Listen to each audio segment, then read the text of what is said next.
Selamat pagi Bapak Ibu Saudara yang dikasihi oleh Tuhan. Apa kabar semuanya? Berharap semua dalam keadaan baik-baik dan dalam penyertaan Tuhan. Siapkan hati kita untuk bersama menyembah Tuhan dalam berkat pagi.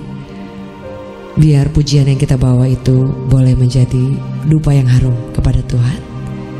Lagu ini saya tulis sebagai ungkapan rasa bahwa saya ingin mencintai Tuhan lebih di atas segala-galanya. Boleh bersama. I love you, Jesus. I love you, Jesus. More than anything in this world, just you, Jesus. Now and forever,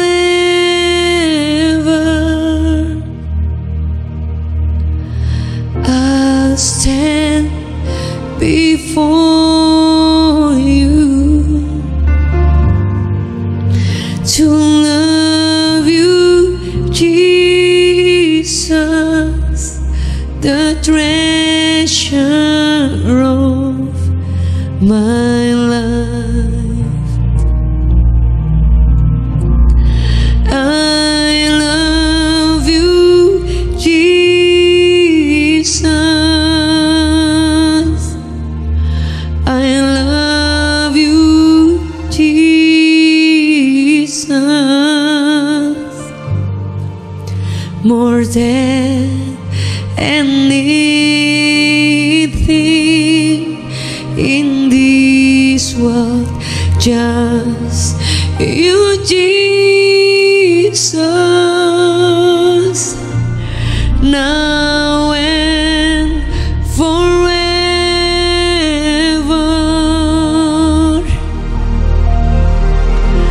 I stand before you to love you, Jesus, the treasure of my life. I love you, Jesus. I love you, Jesus. More than anything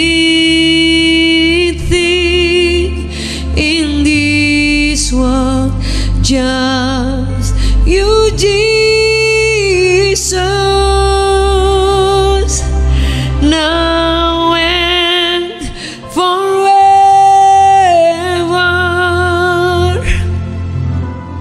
I'll stand before you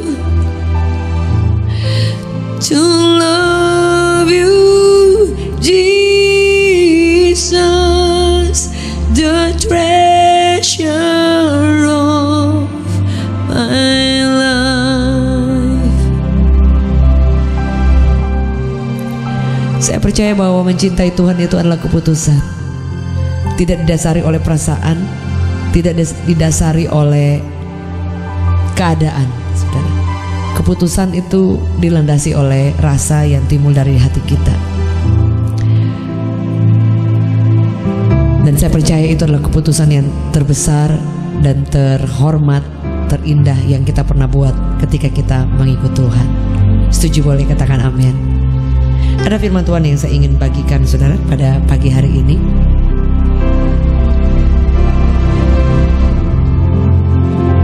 Bagaimana kehidupan kita yang sudah mengikut Tuhan, kehidupan kita yang sudah mengasihi Tuhan dan ingin mencintai Tuhan lebih di atas segala-galanya. Saudara, setiap saya membaca ayat ini itu selalu tergetar. Artinya saudara, ayat ini selalu menjadikan apa ya, seperti yang mengingatkan dan membuat hati sepertinya gimana ya saudara. Ini benar-benar sangat memberi berkat dan kekuatan buat saya secara pribadi. Dan saya akan bacakan dalam Matius 24 ayat 45 sampai ke 51. Perumpamaan tentang hamba yang setia dan hamba yang jahat. Siapakah hamba yang setia dan bijaksana yang diangkat oleh tuannya atas orang-orangnya untuk memberikan mereka makan pada waktunya? Berbahagialah hamba yang didapati tuannya melakukan tugasnya itu ketika tuannya itu datang.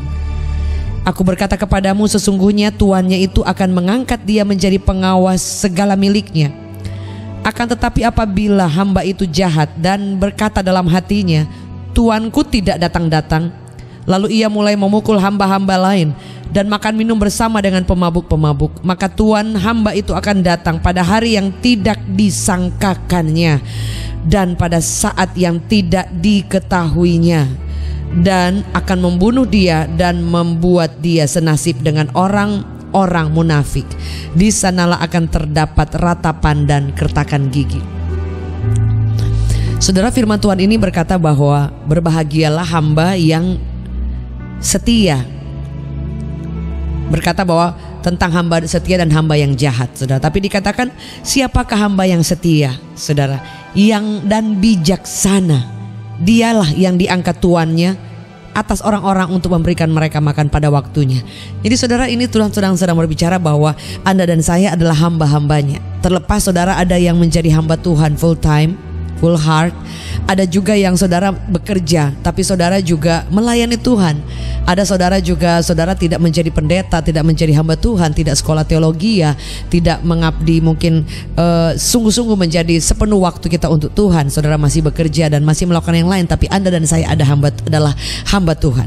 Bahkan pada zaman dulu hamba-hamba Tuhan itu masih bekerja mereka, saudara. Ada yang membuat tenda, ada yang mereka masih melakukan tugas-tugas yang lain, saudara. Sehingga mereka berkata bahwa mereka ingin bisa melakukan sesuatu juga supaya mereka melayani Tuhan dan masih bisa produktif, saudara, ya. Tapi ada memang hamba-hamba Tuhan yang mereka memberikan waktu mereka sepenuhnya benar-benar untuk kepada Tuhan, saudara. Tapi bukan berarti kalau kita tidak memberikan sepenuhnya dan kemudian kita masih bekerja dan kemudian kita tidak memberi sepenuhnya, saudara.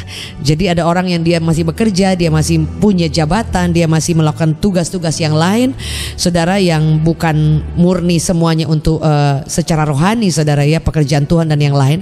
Tapi dia adalah hamba Tuhan yang melayani. Dia memiliki waktu untuk melayani. Dia juga melakukan banyak pekerjaan Tuhan. Dia juga menghambakan diri kepada Yesus sebagai masternya, sebagai tuannya. Anda dan saya adalah hambanya, saudara.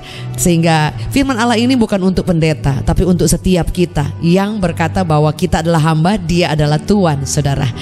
Dan firman Allah berkata seperti ini, Tuhan sedang mencari hamba yang setia. Hamba yang setia itu artinya bahwa mau ada sesuatu yang baik atau tidak baik, mau keadaan itu baik atau tidak gitu, kita harus melakukan semua apa yang menjadi bagian kita. Sebab itu saudara, firman Allah berkata bahwa susah sekali mencari orang yang setia, saudara. Orang yang baik banyak, orang yang oke banyak, tapi orang yang setia itu tidak mudah. Karena kesetiaan itu harus teruji oleh waktu. Kesetiaan itu harus teruji oleh proses, saudara, ya, oleh ujian-ujian yang akan membuktikan kita ini benar-benar setia atau tidak.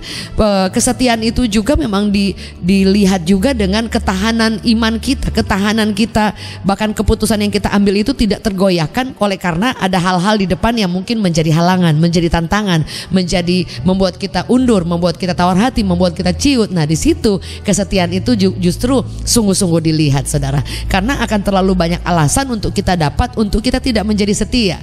Contoh soal ketika saudara melakukan sesuatu, continue, setia, pokoknya terus saja melakukannya. Dan itu dibutuhkan apa, saudara? Untuk supaya menjadi setia harus ada tekad. Tekad itu memang benar-benar kayak satu perjanjian, komitmen kita yang kita buat kepada Tuhan, saudara, ya. Nah, kalau Anda bekerja kan Anda sebelum masuk perusahaan pasti ada apa sih namanya? diwawancara dulu, kemudian ada pembicaraan-pembicaraan, ada sedikit, pokoknya pasti ada komitmen di awal lah saudara ya. Tidak mungkin ketika saudara ada kendala di perusahaan, ya udahlah saya capek, saya malas, saya keluar saudara ya. Kemudian saudara pindah lagi, kemudian sampai di sana aduh nggak cocok lagi ya, kayaknya ini bukan bidangku ya, pindah lagi saudara. Mau sampai kapan saudara ya? Karena kadangkala setiap ketika ada orang bekerja dalam satu kantor, dia justru dengan waktu yang panjang itu justru pimpinan perusahaan akan melihat, oh orang ini bisa dipercaya, orang ini loyal, orang ini bisa diberikan jabatan lebih, orang ini bisa dipromosikan. Itu ada kurun waktu, tidak tiba-tiba saudara mendaftar di training, kemudian interview, training dan masuk bekerja, kemudian langsung 1 bulan langsung ke posisi yang tinggi. Enggak saudara. Saudara akan di training, dipersiapkan, ada ujian, ada tanggung jawab dari yang kecil menjadi besar, kemudian tanggung jawab yang lebih beresiko, kemudian proses-proses di kantor, kemudian ada goncangan-goncangan, dan kemudian ada yang kita tidak mau lakukan tapi itu memang harus menjadi tanggung jawab. Kemudian ada tanggung jawab yang ada resikonya kalau kita lakukan ini. Belum kalau di kantor kadang ada yang sikut sana sikut sini, ada yang sabotase sana sabotase sini, fitnah dan sebagainya. Itu adalah bagian daripada tanggung jawab dan resiko. Nah, hidup ini ada berbagai warna, ada tanggung jawab, ada part kita, ada kemudian part Tuhan. Kemudian dalam part kita itu juga ada resiko yang harus kita ambil. Tidak bisa kita ya udah saya ikut Tuhan enak-enak saja, enggak juga. Saudara mau dalam Tuhan atau tidak dalam Tuhan, masalah yang sama tetap ada. Betul saudara? Saudara tidak ikut Tuhan, masalah tetap ada. Saudara ikut Tuhan, masalah tetap ada. Yang menjadi perbedaan ketika Anda ikut Tuhan, Anda memiliki kekuatan, Anda memiliki jawaban hidup, Anda memiliki Bapa yang luar biasa yang menolong kita. Bahkan firman Allah berkata bahwa apa saja yang kita perbuat Tuhan buat berhasil. Dia membuka pintu yang orang lain tidak bisa tutup kalau dia buka. Nah, perbedaannya kalau kita tidak ikut Tuhan, masalahnya tetap sama tapi kita menanggungnya sendiri. Kita tidak punya jalan saudara ya. Ya kita bisa andalkan kekuatan, tapi firman Allah berkata terkutuklah orang yang mengandalkan kekuatannya, mengandalkan dirinya sendiri. Tapi dikatakan diberkatilah, Yeremia 17 saudara, kata itu adalah orang yang diberkati adalah orang yang mengandalkan Tuhan. Sekalipun musim itu kering, tapi Anda tetap akan mengalami pemeliharaan Tuhan. Itu janji Tuhan. Sebab itu saudara, kesetiaan itu sangat diperlukan dalam segala sesuatu. Dan ini tidak mudah, ada harganya saudara. Seperti saya katakan tadi, akan ada ujian, akan ada kurun waktu yang akan dilihat saudara ya. Sama dalam segala sesuatu, baik dalam pekerjaan, dalam kehidupan pribadi, kehidupan keluarga, dalam satu hubungan, dalam pertemanan, di dalam karir, dalam kerohanian juga, dalam bergereja, berjemaat, dalam pelayanan, dalam apapun itu semua sama. Itu nilai kesetiaan itu adalah nilai yang memang mahal sekali. Bahkan Yesus berkata bahwa sangat mudah mencari orang yang baik, tapi tidak mudah mencari orang yang setia. Nah, ini adalah pelajaran seumur hidup. Ini adalah suatu komitmen yang tidak mudah. Tetapi bukan berarti kita tidak mampu. Kita mampu saudara, karena kita punya tekad yang paling pertama. Dan tekad itu mengandung resiko saudara. Tekad itu mengandung resiko. Ketika saudara mengambil satu keputusan yang disertai satu paket dengan resiko, ya itu sudah menjadi bagian. Tetapi dengan kita mengambil resiko itu, kita dilatih, hidup kita dilatih, badan kita ini, tubuh kita ini yang memiliki panca indera yang bisa terpengaruh oleh karena keadaan, dan jiwa ini yang bisa terpengaruh oleh mau atau tidaknya kita saudara ya, mood atau tidak moodnya kita. Itu bisa dilatih, bisa dipengaruhi oleh keadaan. Tapi kalau kita punya tekad, itu akan menaklukkan segala suatu tantangan sebesar apapun saudara. Dan firman Allah berkata seperti ini saudara, dalam dia mencari orang yang setia, dia mencari orang yang bisa dipercaya, dia mencari orang yang bijaksana, dia mencari orang yang sungguh-sungguh untuk bisa diandalkan saudara. Dia mencari orang yang bukan hanya punya tekad, bukan hanya punya talenta saudara, bukan hanya punya kapasitas, tetapi orang yang juga selain dia punya kesetiaan, tapi dia juga bijaksana saudara ya. Jadi firman Allah berkata bahwa mencari orang yang bijaksana itu juga tidak mudah saudara ya. Bijaksana adalah suatu hikmat yang kita dapatkan dari Tuhan saudara. Contoh soal bijaksana saudara. Bijaksana itu adalah hikmat yang diberikan oleh Tuhan. Dan salah satu yang kita tahu bahwa Salomo meminta kepada Tuhan, Tuhan aku tidak minta kekayaan, aku tidak minta yang lain, tapi dia katakan aku minta hikmat dan kebijaksanaan, dan Tuhan memberikan. Dan suatu waktu ada kisah dalam Alkitab, ada dua ibu yang memperebutkan seorang bayi saudara ya. Yang satu bilang ini anak saya, yang satu bilang ini anak saya.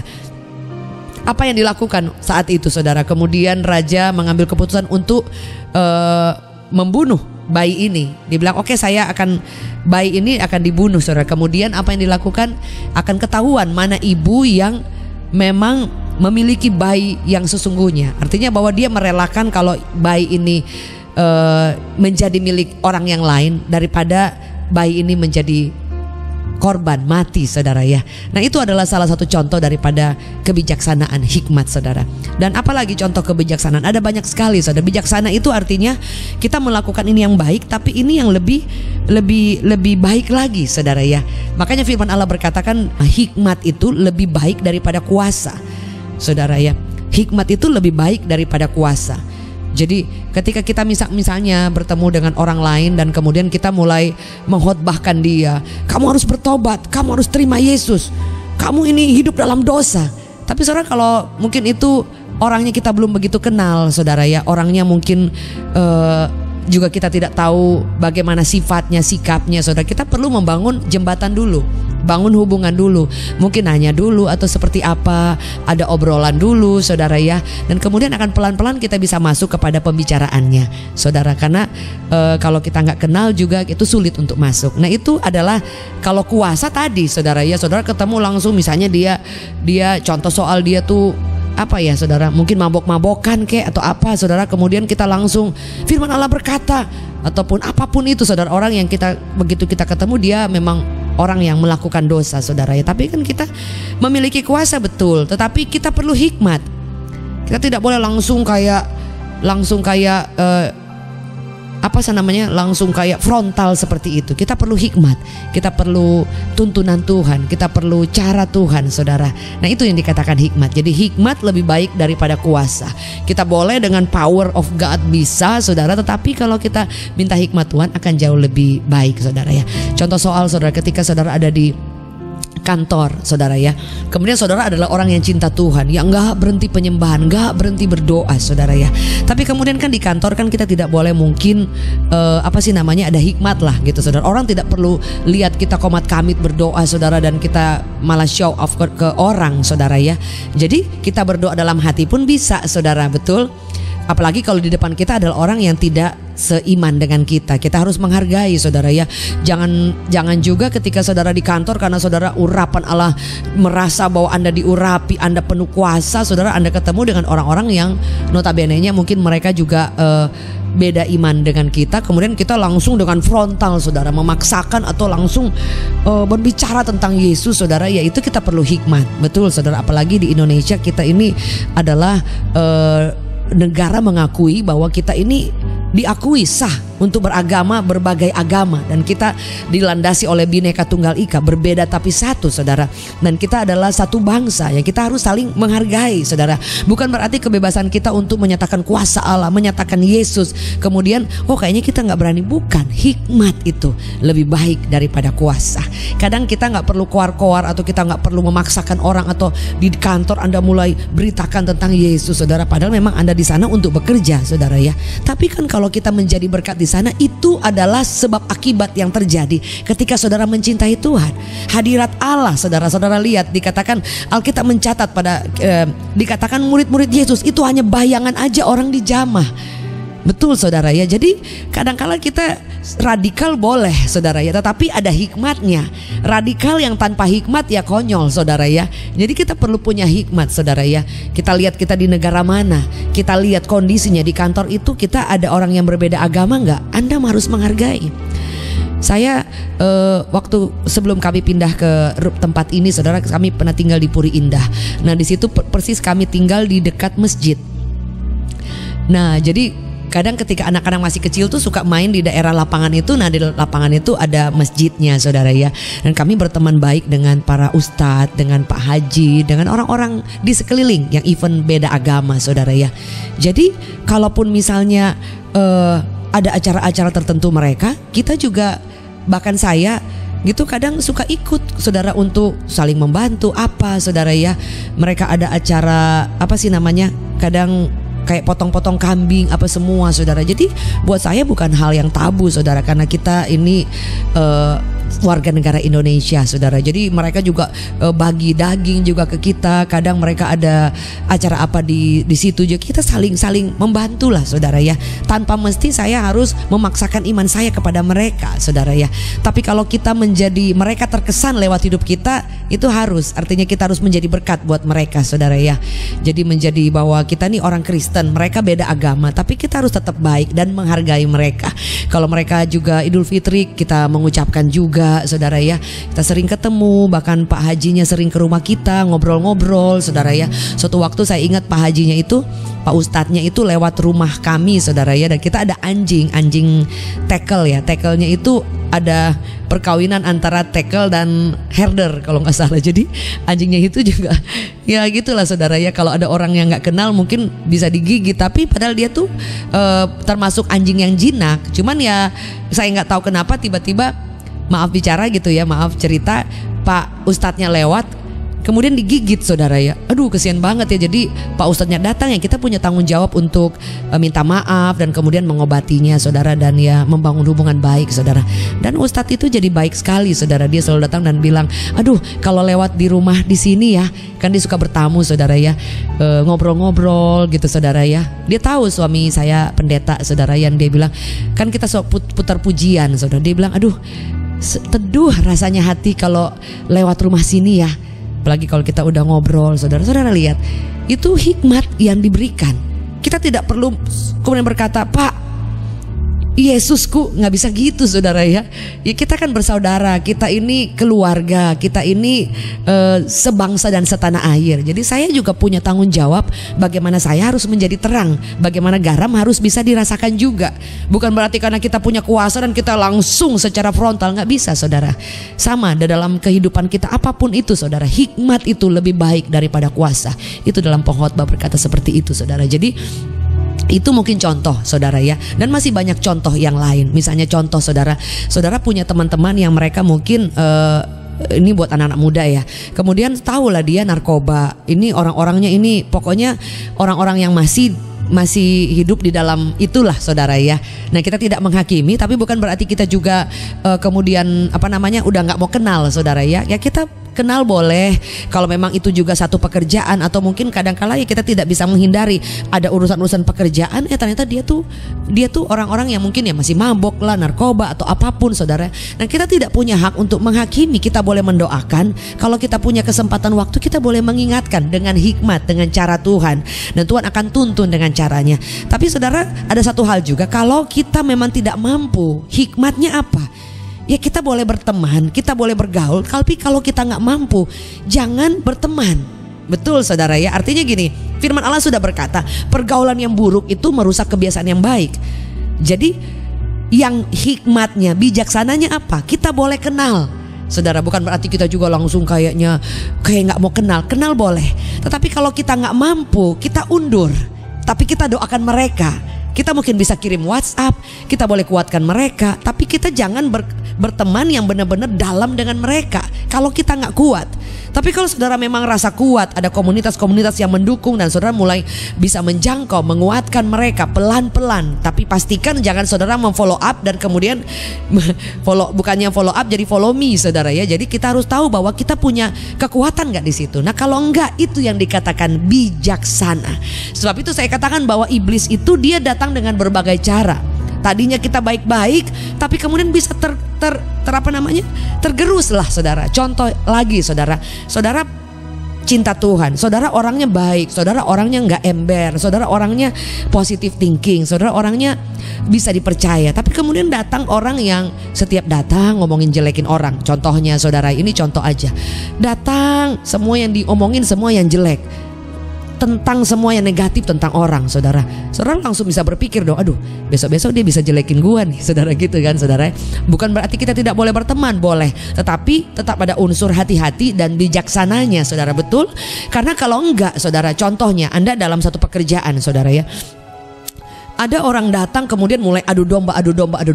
Tadinya Anda memiliki teman baik dengan semua orang di kantor, tapi Anda mulai terpengaruh, Anda mulai terpancing, Anda mulai lebih menarik diri, Anda mulai, oh gitu ya, padahal belum tentu yang dia omongin ini benar. Nah, apa bijaksananya? Saudara mulai melihat ini orang buahnya apa. Orang kita bisa lihat saudara. Nah, kalau kita memang gampang terpengaruh, ada orang ya karena dia apa sih namanya kayak setia kawannya tinggi saudara, atau ada orang memang yang kepoers banget saudara ya, memang kayak tutup sama botol saudara ya. Ya ini memang suka ngomporin orang, ini yang suka memang adu domba, ini yang dikatakan memang orang-orang yang munafik saudara, yang suka jelekin orang di depan bagus di belakang enggak saudara. Nah, ketemu dengan saudara yang tulus, yang polos saudara ya, yang gampang dipengaruhi, tapi saudara cinta Tuhan saudara, orang yang sungguh-sungguh, tapi main terus sama ini, main terus sama ini, tanpa ada hikmat, tanpa ada kendali, tanpa ada bijaksana yang Tuhan akan kasih. Lama-lama saudara akan mendapati saudara menjadi orang yang gosipin, yang jelekin orang. Saudara kehilangan teman-teman yang tadinya saudara orang-orangnya teman-temannya nggak ada masalah kok saudara, langsung ada masalah-masalah lagi. Karena orang yang seperti ini dia akan mencari teman yang sama. Jadi ada satu pepatah dikatakan burung itu dia punya kelompok. Jadi dia terbang dengan burung siapa, dia terbang dengan burung siapa. Sama orang-orang yang seperti ini, yang punya negative thinking, orang-orang yang suka mengadu domba, orang-orang yang pikirannya picik, munafik, yang apa sih namanya, di depan bagus, di belakang beda saudara ya. Jadi ini dia akan mencari orang-orang yang sama, dan dia nggak mau juga sendiri, dia akan mencari caranya. Sebenarnya saya ketemu dengan banyak orang seperti ini saudara. Saya tidak bilang saya udah sempurna baik, saya pun banyak belajar. Tapi kadang-kala juga saya pernah ada, aduh kayaknya kejebak juga nih, aduh kayaknya ini saya kurang hikmat, kurang bijaksana saudara ya. Kan kita tidak bisa menilai orang. Nanti dengan berjalannya waktu kita bisa tahu saudara, oh ini kalau ini mesti hati-hati, ini mesti bijaksana, kalau ini aduh kita mesti benar-benar jaga-jaga, kalau ini kita tetap aduh gimana ya gitu saudara ya. Jadi kebijaksanaan itu sangat penting saudara ya. Contoh soal saudara ya, ketika Anda di dalam karir-karir yang sedang naik-naiknya saudara, Anda punya talenta luar biasa, Anda punya kemampuan luar biasa, tapi saudara tidak punya hikmat, saudara tidak punya kebijaksanaan saudara, ya sulit saudara ya. Talenta saja tidak perlu, kapasitas kehebatan aja tidak perlu. Kita perlu kesetiaan, kita perlu kebijaksanaan, kita perlu hikmat. Di dalam situ ada integritas, di dalam situ ada nilai-nilai kehidupan yang terus kita harus berubah setiap hari. Saya tidak bilang saya sudah hebat, aduh saudara saya jauh dari sempurna, dan setiap hari berjuang dengan kekurangan ini, keterbatasan ini, sifat ini. Saya berjuang setiap hari dan yang tahu hanya Anda dan saya. Nah pertanyaannya, kalau kita sudah tahu tapi kita tinggal di dalam situ terus, kita tinggal dalam lingkungan terus yang memang mencemarkan kita, kita tahu di situ kita lemah tapi kita tidak minta hikmat kebijaksanaan, sehingga apa? Kesetiaan kita juga akan luntur. Karena apa? Ya kita jatuh di kurang bijaksananya. Jadi orang yang setia ini, kita tidak boleh setia polos tulus aja. Kita perlu hikmat, kita perlu kebijaksanaan, dan mengikut Tuhan itu bukan berarti bahwa itu hanya berlaku dalam ketika kita di gereja menyembah Tuhan, dalam ibadah, dalam ketika kita sakit minta mujizat. Bukan, semua itu dalam segala sesuatu, dalam kehidupan sehari-hari, bekerja, keluarga, pertemanan, hubungan, karir, masa depan, membangun keluarga, mengurus anak-anak, dan segala sesuatu, semua hikmat bijaksana yang daripada Tuhan itu diperlukan. Dan firman Allah berkata bahwa takut akan Tuhan itu adalah permulaan dari segala pengetahuan, hikmat. Jadi semua kembali bersumber dari ketika kita takut akan Tuhan. Saudara akan menjadi pribadi yang setia, saudara akan menjadi pribadi, menjadi hamba yang bisa dipercayakan oleh Tuhan, oleh masternya saudara ya. Hari ini saya tidak bicarakan panjang lebar tentang kisah tentang Matius 24 ini, tapi saya membahas di awal dulu bagaimana tentang yang dicari oleh Tuhan adalah hamba yang setia dan hamba yang bijaksana. Hari ini Bapak Ibu Saudara, kita boleh merenungkan, mungkin ada pesan-pesan yang boleh menjadi rema, boleh menjadi kekuatan buat setiap Bapak Ibu Saudara. Mungkin ketika saudara mendengar, oh ya saya di kantor ya, kadang-kadang saya nimbrung dengan orang-orang yang ember, saudara. Akhirnya lama-lama juga saya jadi emberisasi juga saudara ya. Jadi saudara mulai berhikmat, saya pun belajar banyak. Mungkin dalam banyak hal saya tiap hari saudara, saya berusaha untuk evaluasi evaluasi mana ya. Aduh, ini saya masih salah. Aduh, ini saya masih kurang. Aduh Tuhan, saya masih salah di sini. Aduh Tuhan, saya kurang, saudara. Dan itu yang membuat kita, firman Allah berkata, kita dibaharui. Roma 12 ayat 1 dan 2 itu setiap hari pembaharuan, saudara. Dikatakan saudara akan mengalami pembaharuan terus menerus, saudara, sehingga kita menjadi pribadi yang baik, berkenan, dan kemudian seperti yang firman Allah berkata, Dia ingin menjadi kita seperti to be like Him, saudara. Tidak ada orang yang sempurna, tapi berjuang dengan tekad yang komitmen yang kuat, itu akan membawa kita kepada pribadi yang setia dan bijaksana. Hari ini Bapak Ibu Saudara, semoga firman yang sederhana ini boleh menjadi kekuatan buat kita. Milikilah hikmat dan kebijaksanaan dan jadilah pribadi yang setia, karena kita adalah hamba, Dia adalah Tuan, dan Dia menilai. Dan firman Allah berkata, Tuan kita ini, Master kita ini tahu ketika Anda dan saya adalah hamba-hambanya yang setia, yang selalu melakukan apa yang Tuannya mau. Hari ini yang mau berkata, saya mau menjadi hamba yang setia dan bijaksana, Anda boleh taruh di live chat, saya mau menjadi hamba setia dan bijaksana. Saya mau setia dan bijaksana. Dan kita berdoa biar Roh Kudus akan mengalir dan memberikan hikmat kepada kita. Kita berdoa supaya Tuhan sendiri yang memberikan kita tekad kemauan untuk kita menjadi pribadi yang memiliki komitmen dan menjadi pribadi yang setia. Kami mengucap syukur dan kami percaya bahwa Tuhan menolong kami. Kami mau berubah, kami mau menjadi pribadi yang setia. Kami tidak mau hanya menjadi suam-suam kuku yang semangat di awal dan kemudian melempem, tapi kami mau didapati menjadi hamba yang setia, menjadi hamba yang bijaksana, penuh hikmat, sehingga kami boleh mengambil keputusan-keputusan yang baik, yang berkenan, bahkan yang sempurna seperti yang Tuhan mau. Meteraikan firman Allah ini buat setiap kami, dan biar kuasa Allah turun menyertai setiap kami. Tolong setiap kami yang memiliki beban pergumulan hari ini, yang sudah bersama di live chat, tolong kami di dalam nama Yesus. Terpuji namamu, selama-lamanya Engkau adalah pribadi yang kami agungkan. My Master, our Master, Yesus satu-satunya. Dalam nama Yesus, amin. Puji Tuhan Bapak Ibu Saudara, terima kasih sudah bersama, dan sampai bertemu dalam Berkat Pagi setiap Selasa sampai Jumat jam 6. Kalau Anda terberkati, jangan lupa untuk membagikan kepada teman keluarga yang lain supaya banyak orang boleh mendapatkan berkat yang sama juga. Maju terus, jangan pada menyerah. Saya Jacqueline selalu say God bless.